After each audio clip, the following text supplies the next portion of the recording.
గుంటూరు తాడికోట మండలం లాంప్ గ్రామంలో గత ప్రభుత్వంలో వన్-సెంట్ ప్లాన్ తీసుకుని పేదలు నిర్మించుకున్న ఇళ్లను అధికారులు కూల్చివేతలు చేపట్టారు. గత ప్రభుత్వంలో తీసుకున్న వన్-సెంట్ ప్లాన్ను కూటమి ప్రభుత్వం అధికారంలోకి వచ్చిన తర్వాత రద్దు చేయడం జరిగిందని అధికారులు వివరించారు. పోరంబోకు స్థలాల్లో ఎలాంటి నిర్మాణాలు ఉన్నా తొలగించడం జరుగుతుందని అధికారులు హెచ్చరించారు. పోలీసులను భారీగా మోహరించి తెల్లవారుజామున 4 గంటల నుండి అధికారులు ఇల్లు తొలగింపు చేపట్టారు. అనుకోని పరిణామాలతో బాధితులు ఆందోళనకు గురయ్యారు. నిరాశ్రయులైన పేదలు తమను ఆదుకోవాలని ప్రభుత్వానికి విజ్ఞప్తి చేశారు.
Trabalho.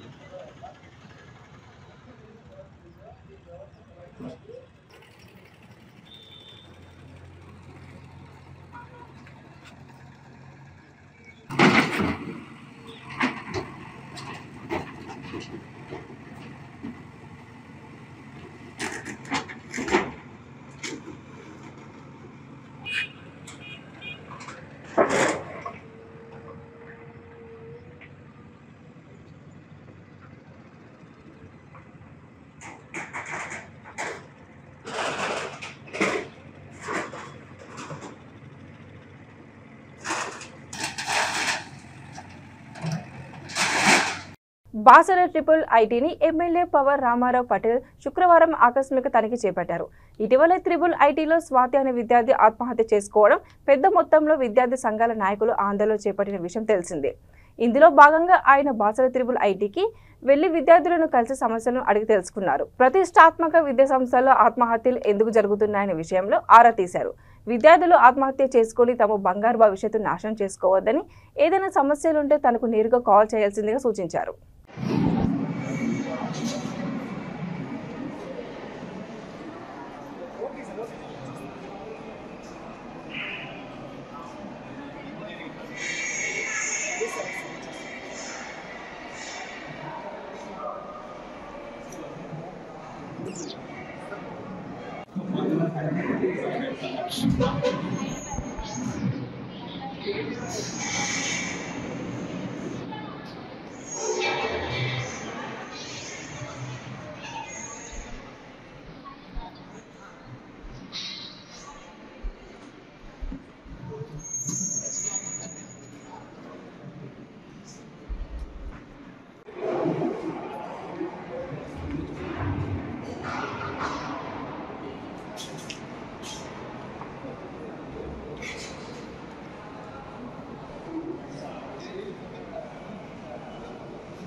ఇప్పుడు ప్రాబ్లం లేదు రైతు ఆర్గో ప్లాంట్స్ ఉన్నాయి సార్. అక్కడి నుంచి వచ్చే వాటికి మళ్ళీ different Argo plants hostels college environment మిగిలిన అదర్ పిల్లలతో లేదు కాబట్టి ఆ 1-to-1 బాండ్ అనేది కొంచెం తగ్గిపోయింది పిల్లల మధ్యలో కూడా.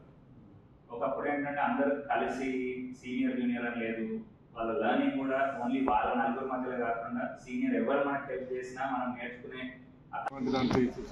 రెండవది అర్థం కాకపోయి కూడా చాలా మంది నా మీద హోప్స్ పెట్టుకున్నారు. నేను ఇక్కడ స్టడీలో అప్ టు ది మార్క్ లేను, నేను ఫెయిల్ అయితే మా కుటుంబ సభ్యులు నేను చదవలేదని అనుకుంటారేమో, అటువంటి రీజన్స్ కూడా ఉంటాయి. ఇక ఇప్పుడు మీరు ఎట్లా ఉన్నారు? ఐటీఆర్ ఈసీసీ ఎట్లా ఉంది? ఆల్ సబ్జెక్ట్ ఫ్యాకల్టీస్ ఉన్నాయా? మంచిగా చెప్తారా? సిఎస్లో ఎట్లా ఉన్నారు? నేను వేరే బ్రాంచ్ సార్. మీది ఏ బ్రాంచ్? MMS metallurgical. మీది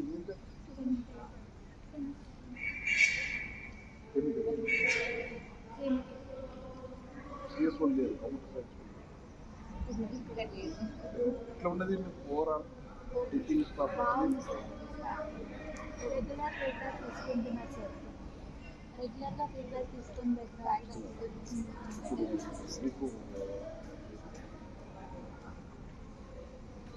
కాలేజ్ అయిపోయిన తర్వాత ప్లేస్మెంట్ గేమ్స్ ఆడటానికి మీకు టోర్నమెంట్స్ కూడా లాస్ట్ టైంలో నేను 2 months 3 months గ్యాప్ వస్తే గ్రౌండ్స్ లేవని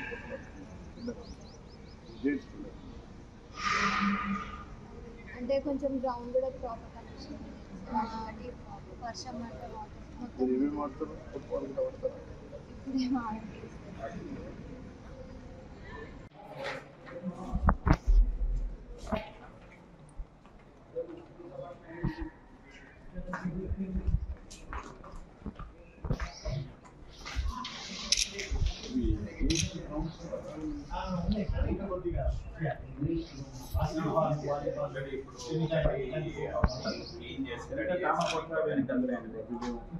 అది క్లీన్ చేసి ఇప్పుడు క్లియర్ చేసేస్తాం మొత్తం గ్రౌండ్. ఫుట్బాల్ క్రికెట్ మొత్తం రీస్టోర్ చేసేస్తాం. బీసీల పోరాటాల ఫలితంగానే రాష్ట్ర ప్రభుత్వం కులగణన ప్రక్రియ చేపట్టిందని బీసీ సంక్షేమ సంఘం జాతీయ అధ్యక్షుడు ఆర్ కృష్ణయ్య అన్నారు. హైదరాబాద్ బషీర్బాగ్ ప్రెస్ క్లబ్లో ఆయన మాట్లాడుతూ ప్రతి ఒక్కరూ కులగణనలో పాల్గొని వారి వివరాలు నమోదు చేసుకోవాలన్నారు. కులాల జనాభా తేలినప్పుడే రిజర్వేషన్లు పెరుగుతాయని అన్నారు. దేశ జనగణనలో కులగణనం చేపట్టాలని డిమాండ్ చేస్తూ బీసీ సంక్షేమ సంఘం ఆధ్వర్యంలో ఈ నెల 25 రవీంద్ర భారతిలో బీసీల సమరబేరీ నిర్వహిస్తున్నట్లు ఆర్ కృష్ణయ్య తెలిపారు.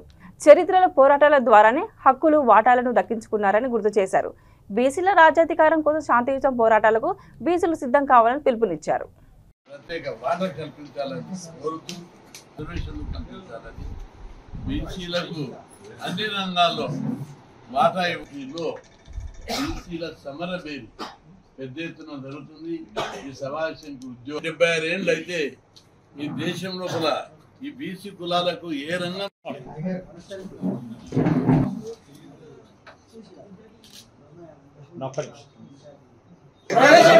పార్లమెంట్లో బీసీ బిల్లు వెంటనే, చట్టసభల్లో బీసీలకు 50% రిజర్వేషన్లు చట్టాలను వెంటనే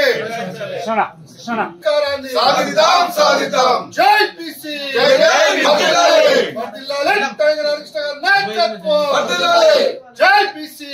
జై బీసీ ప్రోగ్రామ్ ని వెంటనే, ఈ నెల 25వ తారీఖు రవీంద్ర భారతి ప్రోగ్రామ్ ని వెంటనే. మొన్న ముగ్గదొడినటువంటి కొరియాలో తిరుగుబాటు వచ్చింది. అక్కడ ప్రజలందరూ ఎప్పుడైతే తిరుగుబాటు వచ్చిందో, వాళ్ళ హక్కుల కోసమైతే పోరాడినో వారికి వాటా ఈరోజు అన్ని రంగాల్లో లభిస్తుంది. ఇక్కడ భారతదేశంలో 1000 సంవత్సరాల చరిత్ర నాగరికత ఉంది. కానీ ఈ వర్గాలకు అన్యాయం జరుగుతూనే ఉంది. కులం పేరు మీద, మతం పేరు మీద, వర్గం పేరు మీద, వర్ణం పేరు మీద వివక్షత చూపుతూ ఈ కులాలను దోసుకుంటుంది. అయితే బీసీ కులాల్లో ఈరోజు నాయకత్వం పెరిగింది, చైతన్యం వచ్చింది. మేము అనేక పోరాటాలు చేసిన తర్వాత మనం చదువుకునే హక్కు కోసం పోరాటాం. హాస్టల్ పెట్టించుకున్నాం, స్కాలర్షిప్లు పెట్టించుకున్నాం, ఫీజు రియంబర్స్మెంట్ పెట్టించుకున్నాం, అనేక స్కీములు పెట్టించుకొని మన పిల్లలందరూ ఈరోజు చదువుతున్నాం. చైతన్యమైంది, ఉద్యోగాలు వస్తున్నాయి, డెవలప్మెంట్ ప్రాసెస్ స్టార్ట్ అయింది. ఇప్పుడైనా మన అందుకోసం మన బీసీలందరూ కూడా ఎక్కడ మీటింగ్ జరిగే 25 జరిగే మీటింగ్ కు ప్రతి ఒక్కరు పార్టిసిపేట్ కావాలి. తమ అభిప్రాయాలు వ్యక్తం చేయాలి, మీ కష్టాలు బాధలు చెప్పాలి. ఈరోజు మన పోరాటాల వల్ల అనేక మార్పులు సమాజంలో వస్తున్నాయి. ప్రభుత్వం దిగొచ్చి కులగణన చేపట్టి అది మన పోరాటం. కులగణన తర్వాత జనాభా లెక్కలు తెచ్చిన తర్వాత రిజర్వేషన్లు పెంచుతారు. అప్పుడు మీ పిల్లలకు ఉద్యోగాలు వస్తాయి, మీ పిల్లలకు ఇంకా మరిన్ని అవకాశాలు వస్తాయి. కాబట్టి మనం ఎప్పుడైతే సైలెంట్ ఉండకుండా పోరాటాలు చేస్తామో అన్ని రంగాల్లో మన మాట మనకు వస్తాయి. ఇది పాలన పంచాయతీ, శత్రువుల పంచాయతీ కాదు. కాబట్టి మన సోదరులందరూ బీసీ సోదరులు ఒకరికొకరు చెప్పుకొని పెద్ద ఎత్తున కదిలి రావాలని చెప్పి నేను విజ్ఞప్తి చేస్తాను. లభించి 77 సంవత్సరాలు గడిచినప్పటికీ దేశ జనాభాలో 56% ఉన్న బీసీలకు చట్టసభల్లో 15% ప్రాతినిధ్యం లభించలేదు. అలాగే ఉద్యోగుల్లో 7% లభించలేదు. 75 కోట్ల బీసీ ప్రజానికానికి ఒక ప్రత్యేక మంత్రిత్వ శాఖ లేదు. అలాగే 75 కోట్ల బీసీలకు బడ్జెట్లో 2,000 కోట్లు కూడా లభించలేదు. అందుకే గత 30 సంవత్సరాలుగా బీసీ సంక్షేమ సంఘం జాతీయ అధ్యక్షులు ఆర్ కృష్ణ గారి నేతృత్వంలో పార్లమెంట్లో బీసీ బిల్లు పెట్టి చట్టసభల్లో బీసీలకు 50% రిజర్వేషన్లు కల్పించాలని, బీసీ ఉద్యోగులకు ప్రమోషన్లలో రిజర్వేషన్లు కల్పించాలని, బీసీ ఉద్యోగులకు రిజర్వేషన్లు కల్పించాలని, బీసీలకు కేంద్రంలో ప్రత్యేక మంత్రిత్వ శాఖ ఏర్పాటు చేయాలని, బీసీలకు 2 లక్షల కోట్లు బడ్జెట్ కేటాయించాలని గత 30 ఏళ్ళుగా ఉద్యమం చేయడం జరుగుతుంది. ఇవే ప్రధాన డిమాండ్లతో ఈ నెల 25న రవీంద్ర భారతిలో బీసీల సమరబేరి నిర్వహిస్తున్నాం. దానికి ప్రతి ఒక్కరూ తప్పకుండా హాజరు కావాలని వినయం. సంగారెడ్డి జిల్లా పటాన్చెరు మండలం ఇంద్రేశం గ్రామంలో బహుళ అంతస్తుల కూల్చివేతలు అధికారులు చేపట్టారు.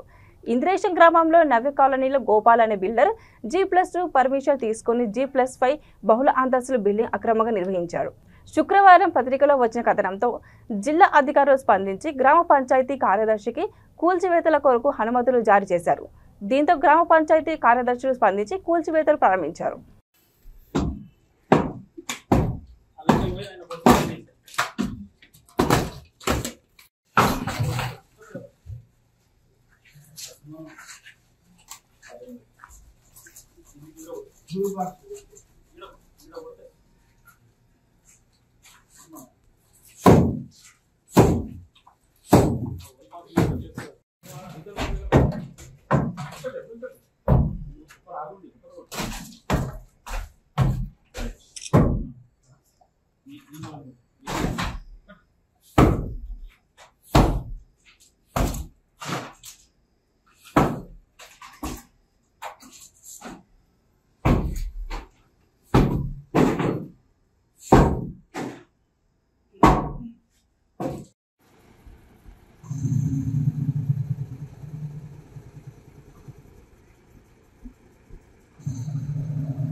నిర్మల్ జిల్లా బైన్సా నిర్మల్ జాతీయ రహదారి మాటేగాం గ్రామం బ్రిడ్జిపై భారీ ట్రక్ బోల్తా పడింది. గుజరాత్ నుండి విజయవాడకు ట్రయల్స్ రోడ్డుతో వెళ్తున్న ట్రక్ డ్రైవర్ నిద్రమత్తులో డివైడర్ను ఢీకొట్టాడు. ట్రక్ చాయిస్ ఊడిపోవడంతో బ్రిడ్జిపై బోల్తా పడింది. ట్రక్కు రోడ్డుకు అడ్డంగా పడడంతో రాకపోకలు అంతరాయం ఏర్పడింది. రహదారి ఇరువైపులా భారీగా ట్రాఫిక్ జామ్ అయింది. పోలీసులు ట్రాఫిక్ మళ్లించి క్రేన్ ద్వారా ట్రక్కును తొలగించే ప్రయత్నం చేస్తున్నారు.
ఇవి బులెటిన్ అప్డేట్ చూస్తున్నాను. నమస్కారం.